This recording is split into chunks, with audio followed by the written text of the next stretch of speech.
Hello everyone, welcome to the second part of a virtual women's conference. My name is Katlakora Lucy and this is She is Strength.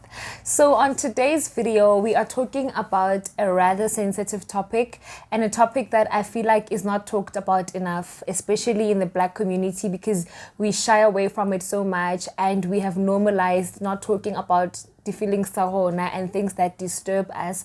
And to join me in this discussion, we have Lesego Sehularo, one of the strongest women I know and a very good friend of mine. Drama. Hello again. Oh my God. Hey, I'm good, thanks, and yourself? I'm great. Please give us your story. Tell us about your mental and emotional health journey.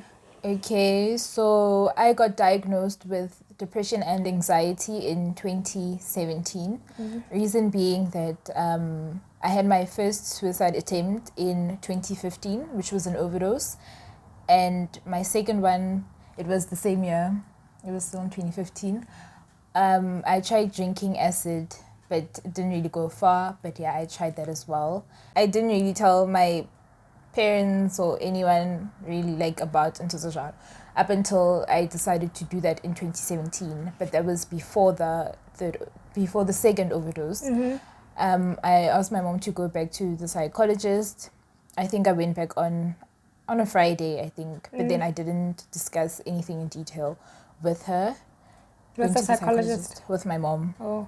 Yeah, I just told her I needed to go back to the psychologist, and then she was like, okay, you can go. Then I went on Friday. The following Monday, yeah, that's when I had the second overdose, which was the third attempt of suicide.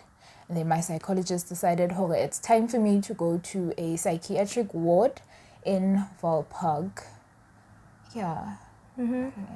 Spent like three days in ICU, and then immediately after that went straight to the psychiatric ward for close to 2 weeks. So why did you decide to live? Because I feel like you could have still attempted to commit suicide. I wanted to actually. I decided to live because at that time I was just so busy with school. If it was in school, it was extra classes. If it wasn't extra classes, I was meeting up with people and then telling me, okay, suicide is a bad thing. So it was just a lot going into my mind. People telling me a lot of stuff. So until it was tiring, honestly.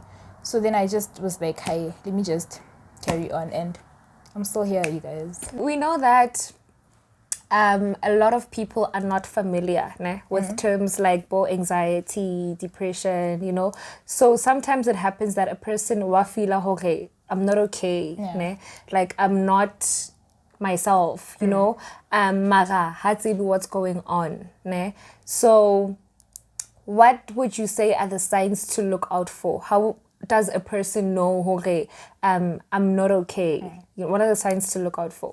Well, there are many symptoms to it, but the most common ones are seeing a change in your eating habits, seeing a change in your weight gain and weight loss type of thing, isolating yourself from people, not enjoying things that you used to enjoy doing, having a lack of energy, feeling helpless and hopeless. So it's just a continuous list because it's different from person to person.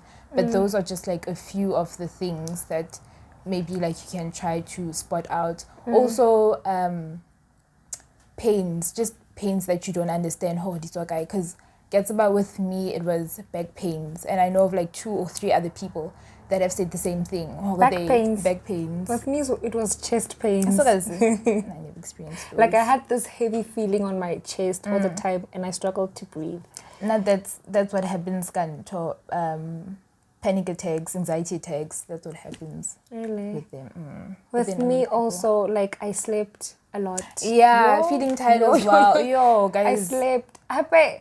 You always you're always sleeping, you don't want to be around people. Honestly. You'd rather be by yourself, and you develop this don't care attitude towards things that you would normally care about. So true. Yeah, and I feel Hapiona, the isolating part, it's played up into my 20s right now, because I feel like it's affected a lot of my like friendships, especially. It's affected a lot of my friendships and guys. But don't you? I don't know. But don't you also feel like that is where friends that understand you and your journey and the things that have been going on, that is where it's important for them. It is, but then happy like. Remember when we were talking, and then okay, some people might not understand what depression is. Yeah. So haven't say about okay, it's gonna take nako eating. To them, I think to them I think if you're not trying to like kill yourself or not trying to do something else, like unzoba shapo for now. But then they don't understand how it's a long-term type of effect that depression has. Also, I feel like people expect like what you're saying, now that they don't see you trying to kill yourself, they think you're okay. People expect you to only then are they going to be like, yo, Lesego, you know. But I've noticed that hangata, people who are depressed and are suffering from things like anxiety and all of that are very bubbly people. They are. I wasn't. I'm only bubbly now. Like, they're very bubbly. It can be the loudest person in the room, exactly. And then you'd be surprised to find out this person is actually depressed. So, what does a person do now if they notice that their mental and emotional health is declining and they're getting worried about it? What advice would you give to such people? You noticing that your mental health is taking a decline is actually the first step, like in the right direction, because now you can see what's again. Okay, I need help. I need to start doing something about it. So what you can do is just buy a journal and just start journaling, writing down your feelings, maybe like every day or just whenever you're not feeling okay. Even if you are feeling okay, like maybe you can just jot down like what you're thankful for happy on your days. It just doesn't have to be anything. Yeah, you just don't have to focus on all the sad things. Yeah, exactly. You can also write down the positives, because I feel like it's on like they're kind of a pick me up when you just like go through when you go through your journal and all of that. And another thing I feel that you could do is buy a book about depression. This is actually a book.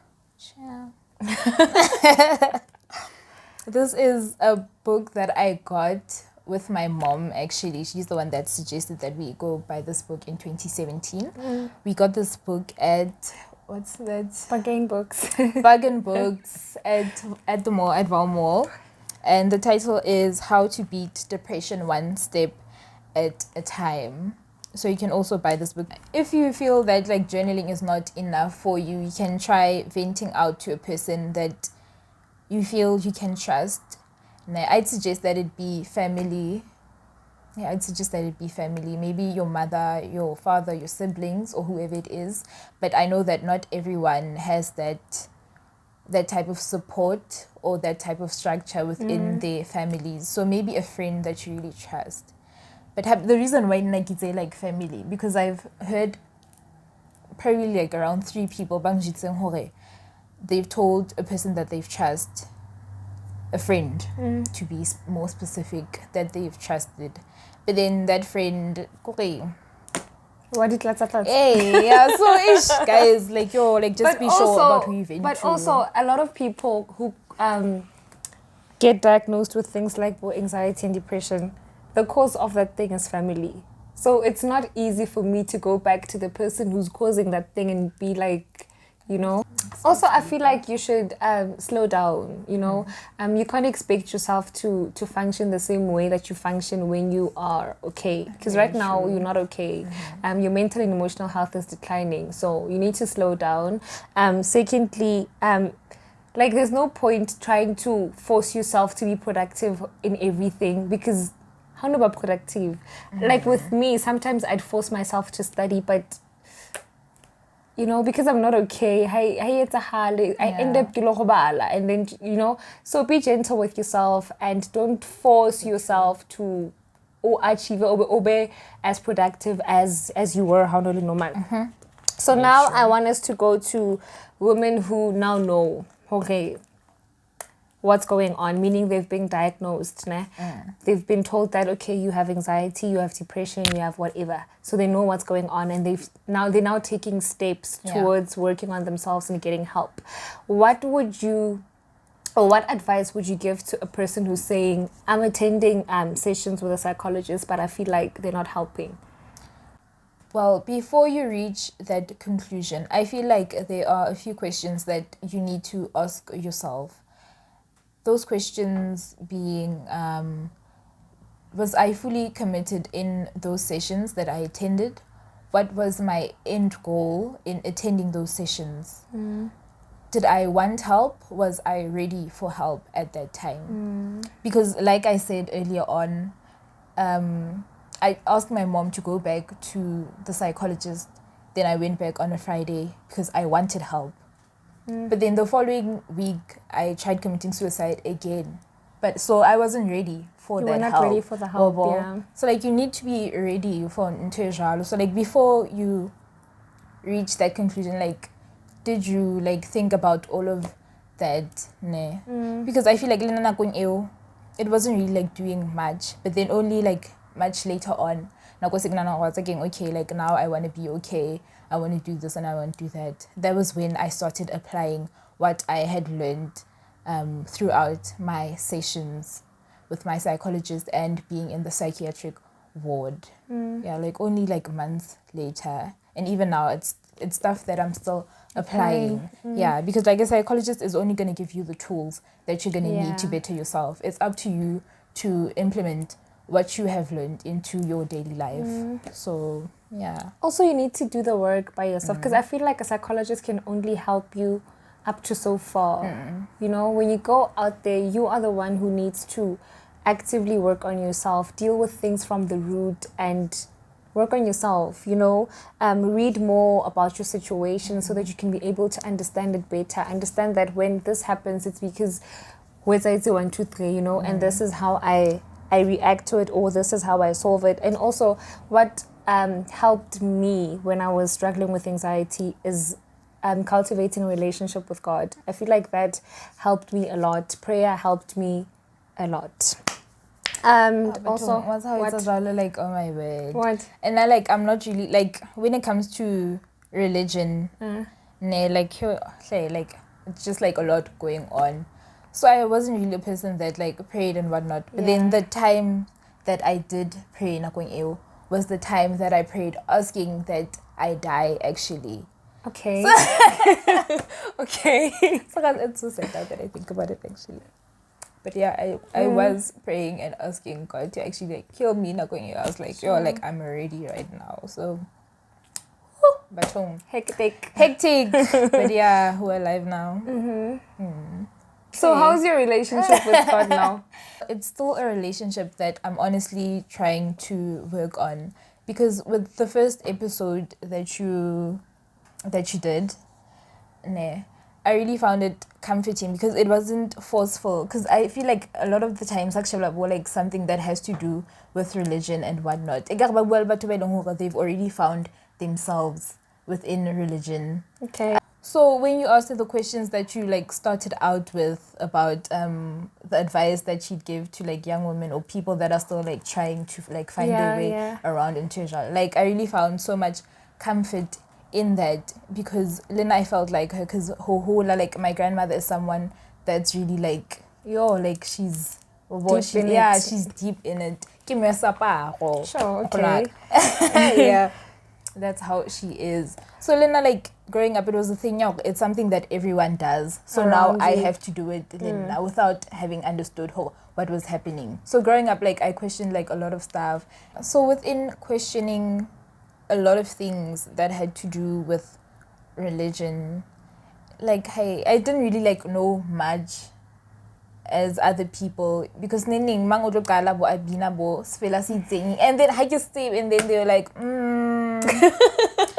so it's stuff like that made me like take a step back, and I was like, oh my word, so I'm not Christian enough, I'm not what enough. So it's people actually like just made me, I don't know, feel like you don't belong. Hey, yeah, so I was like, So it's like, yeah, I'm still like trying to build something now with. And we're getting somewhere. That's good. Say that. So with the experience that you've had, your mental and emotional health journey, how do you handle moments of relapse?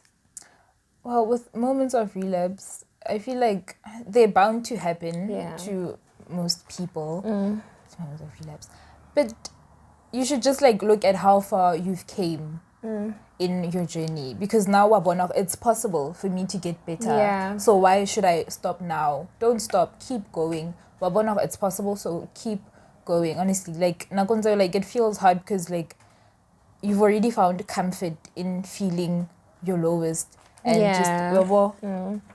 but just get yourself like out of that gutter, honestly, because like it is possible.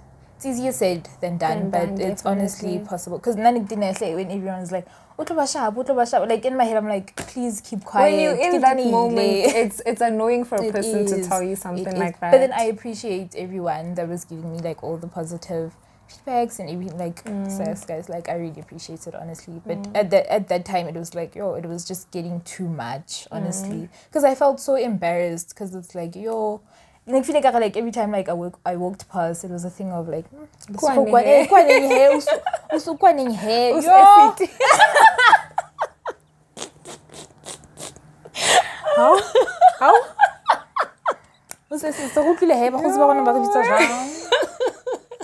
but yeah. What are some coping mechanisms that you've developed over the years? Some coping mechanisms which have worked for me, the main one being breathing exercises. Breathing in through my nose for about 4 seconds, holding it, and then breathing out through my mouth 4 seconds, and then repeating that at least like 2 to 3 times, or up until you feel like yeah. And then other activities that you can do as well to heighten like your endorphins, to boost your endorphins, could be doing yoga, exercising, and eating healthy as well. Because I feel like how like when you're sluggish, when you're feeling sluggish, you just want to eat. Yeah. So like just grab a carrot. Pause Grab this a video. carrot, Go grab a carrot. Tell me it's your own way. Because like eating healthy is like honestly important. It's really important. Okay, so yeah. Also, you shouldn't stop doing. For me, what helped me is, don't stop doing things that keep you like refueled, things like working out. Things like working out helped me a lot. Reading helped me a lot.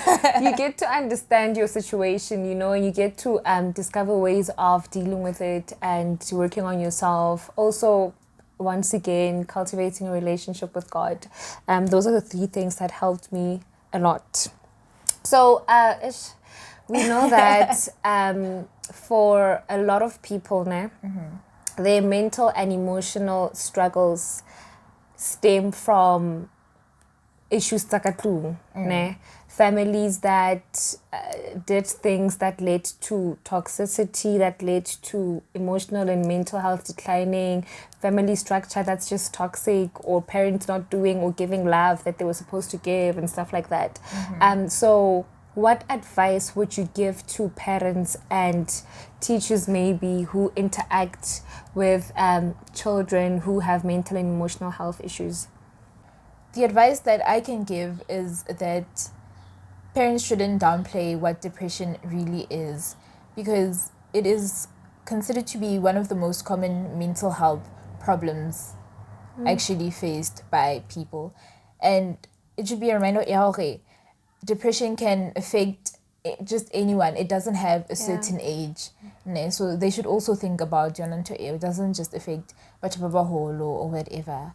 Parents should also be supportive, because support goes such a long way. I feel like I also wouldn't be here if it wasn't for the love and support that I got from my parents, because they let me know, okay, we're here for you every step of the way, even when it seemed impossible. But they made sure to always show me, okay, like they're with me.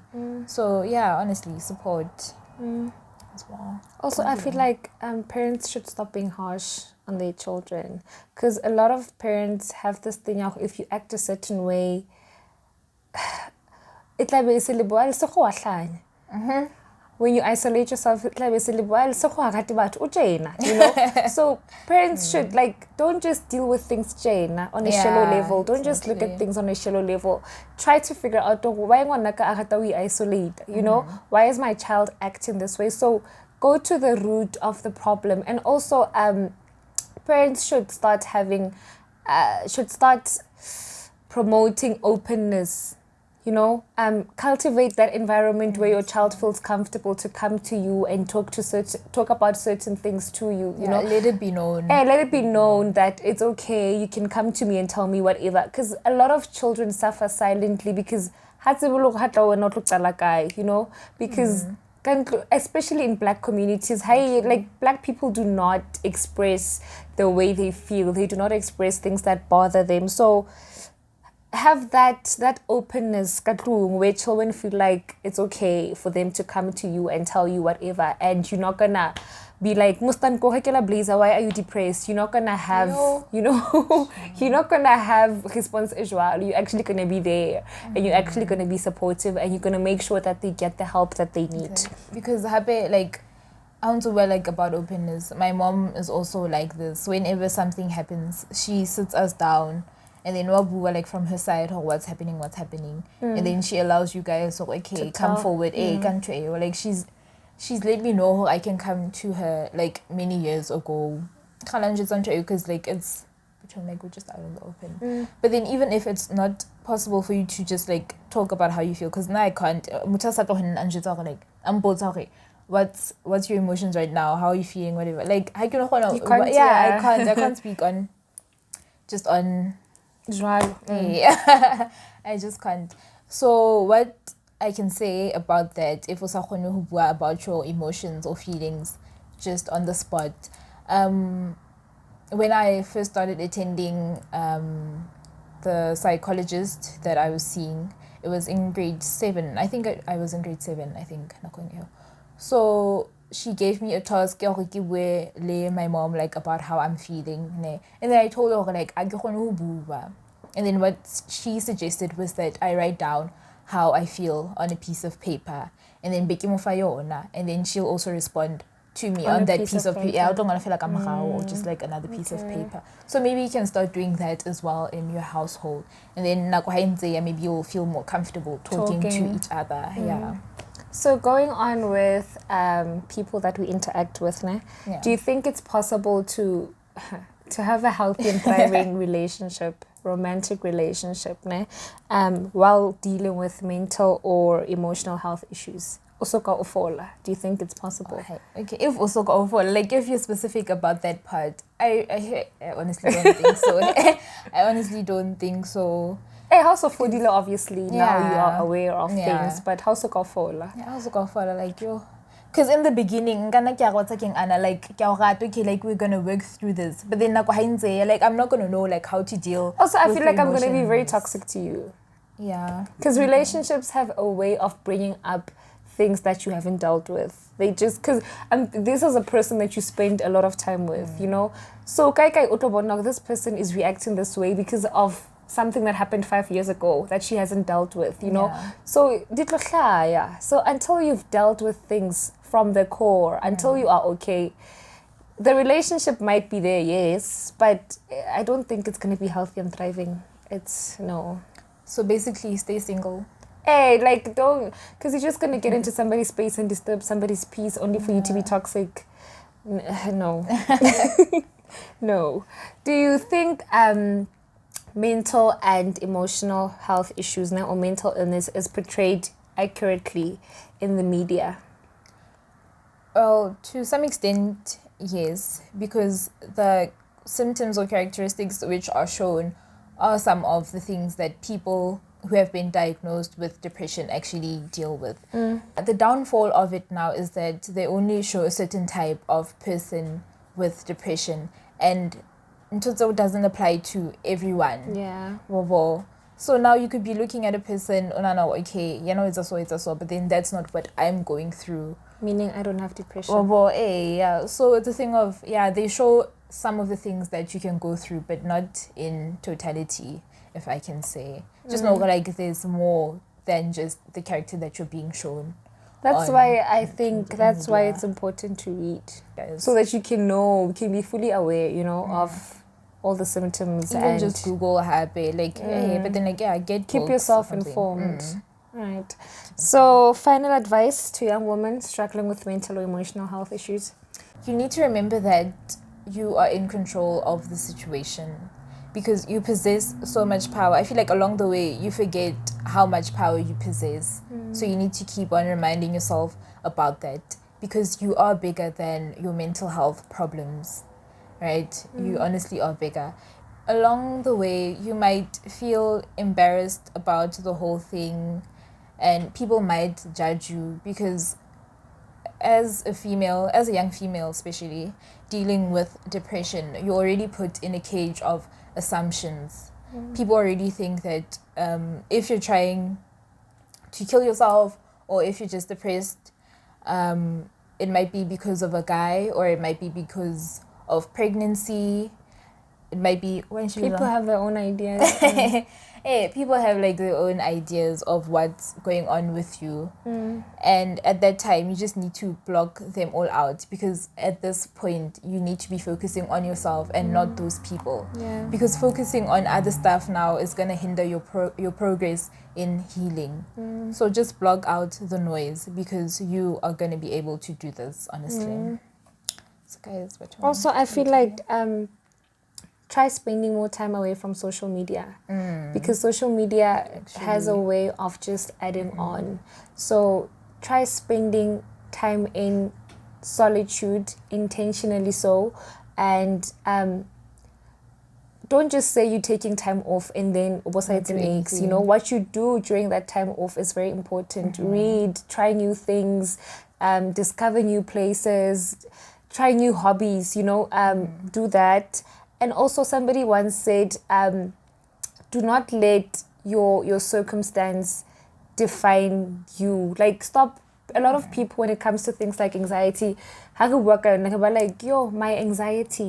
my anxiety, stop saying my, because we it's how, it's anxiety. Powerful. It's not my anxiety. Powerful. So look at it in a way, it's something, a thing that you are trying to get rid of, that you're trying to work on, because how, and I think that is one thing that helped me a lot. You remember there was a time where those drops, clicks, and then I told you that I don't want to take these anymore because it didn't make sense to me that now because I'm not okay. Now I'm depending on this, so give a sharp, So I feel like it was at that point where I was like, no, this is not how my story goes, and this is not how my story ends. I'm not going to be dependent on the drops. If okay, give a sharp.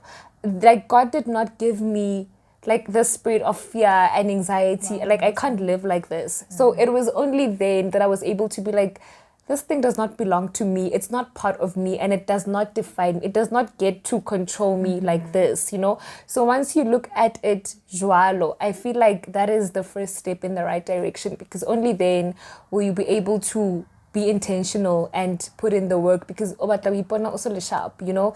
we did that, and here we are, Here we are, so it will definitely work.